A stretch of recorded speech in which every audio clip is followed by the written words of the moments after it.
Mais je vais vous dire une chose. Si vous avez lu le livre... Je l'ai lu. Mais c'est pour ça que je vais vous reprendre sur un point précis.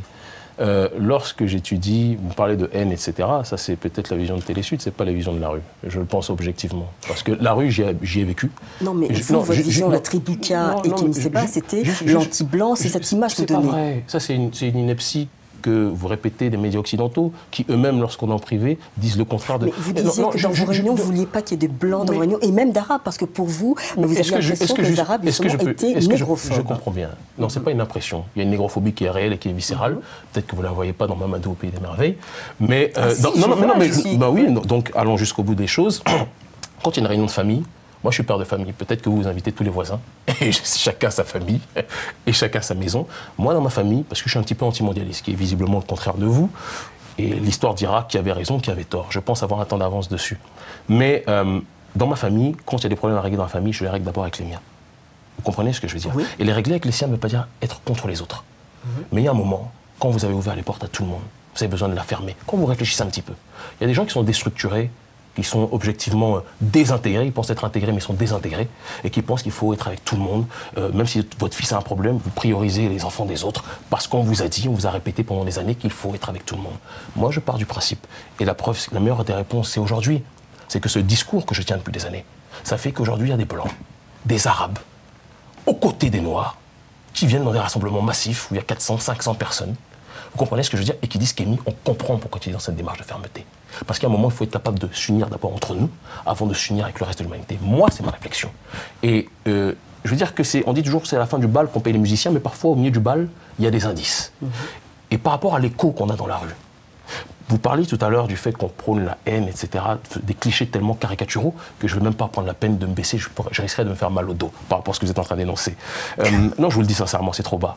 Mais la haine dont vous parlez, que TF1 a dit avant vous, et visiblement vous le répétez gratuitement, vous savez, dans les faits, en effet, la Tribuca était une structure qui était dans une logique de provocation, de démarcation.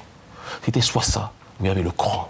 C'était soit ça, il y avait des structures qui étaient dans un intégrationnisme, j'ai envie de dire, hystérique et caricatural. La Tribuca avait plus d'écho dans la rue que toutes ces structures dont vous êtes certainement les amis. Vous n'avez aucune écoute, aucune audience de ces gens-là. Pourquoi critiquer SOS Racisme? Mais parce que ce sont des officines. Je vais vous répondre. La LICRA. Je vais vous répondre. Parce que ce sont des officines. SOS Racisme, c'est des juifs? Non. C'est vous, je vous laisse la responsabilité de vos mots. Non, mais peut-être que vous avez des informations que je n'ai pas. Mais juste pour que je termine, non, mais visiblement, vous avez des informations que je n'ai pas. Je ne savais pas que les SOS Racisme, c'était des juifs. Mais ce que je veux vous dire, non, mais vous avez votre responsabilité, j'ai la mienne. Mais non, je ne vais pas vous faire perdre votre boulot, vous inquiétez pas. La LICRA aussi. Mais ce que je suis en train de vous dire, c'est quoi, concrètement? C'est qu'il y a des officines qui ont été créées pour pousser les Noirs à être dans une démarche d'intégration, mais avec, j'ai envie de dire, un paternalisme excessif qui est au-dessus de nous. Nous, on a le droit d'être dans une démarche d'autodétermination et non pas d'être déterminés par autrui. Et ça, c'est des choses que les personnes qui sont soumises, j'ai envie de dire, à l'oligarchie, aux gens qui décident de tout dans ce système, sont des choses que peut-être vous ne maîtrisez pas. Mais le noir de la rue, l'arabe de la rue, le blanc de la rue, il se retrouve dessus dans cette réalité-là. Je veux juste revenir sur un point que vous énonciez tout à l'heure, qui me paraît quand même important. Vous disiez pourquoi ne pas les pousser à étudier, etc. Vous savez, il y a la méritocratie, il y a ce qu'on dit. Moi, j'ai étudié probablement peut-être même plus que vous. Je ne veux pas m'avancer, mais je pense avoir étudié plus que beaucoup de gens dans ma génération. C'est pour ça que quelqu'un comme Biogo me fait passer d'ailleurs une formation en philosophie, et pourtant je m'en fous de ces histoires de diplôme, une formation en philosophie qui est très rare. C'est un directeur de thèse, comprenez ce que je veux dire, parce qu'il estime que le bagage intellectuel que j'ai sur le terrain du savoir est énorme par rapport aux gens de ma génération. Maintenant, il y a une logique qui est que le savoir, pour être simplement bien vu du caucasien, ça ne marche pas. C'est pas vrai.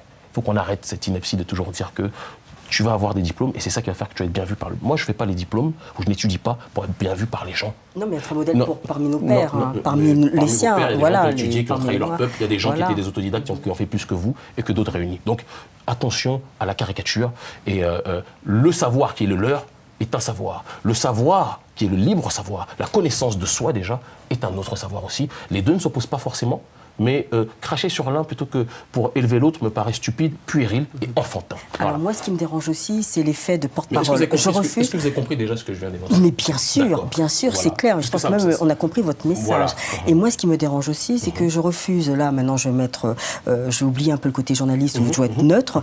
Ce que je refuse, c'est l'idée qu'il y ait un leader noir qui pense, voilà, être mon leader. Mais hors de question, voilà. Moi, je pense que qui dit que vous avez raison et moi j'ai tort, et moi pourquoi j'ai raison et vous avez tort. Déjà de 1, je vais vous dire une chose. l'histoire va juger. Et je pense, sans trop me tromper, que je serai en avance sur vous sur ce terrain-là. Mais moi, je n'ai pas envie d'être votre leader. Vous me paraissez sympathique. Sur certains points, vous me paraissez peut-être has-been, mais je vous respecte quand même. Ah, y a pas de non, il n'y a pas de souci. Ouais. Et je vous le dis avec affection. Vous me paraissez dans Mamadou au pays des merveilles, mais il n'en doit pas moins que vous êtes ma sœur. Mais je n'ai pas envie d'être votre leader. Comme je n'ai pas envie d'être le porte-parole de Vincent McDoom. Comme je n'ai pas envie d'être le porte-parole de votre collègue Magloire. Ce sont mes frères. Comme vous êtes ma sœur, mais on n'est pas dans le même paradigme. Vous êtes dans une sphère, et franchement, je ne veux pas y être. Vous comprenez ce que je veux dire? Et dans le livre, si vous l'avez lu, vous voyez noir sur blanc que j'ai dit, je ne veux pas être le leader des gens. Déjà, j'essaie d'être le leader de moi-même. Donc, il suffit juste de savoir lire, et vous avez la réponse à votre question. Moi, c'est ma réflexion.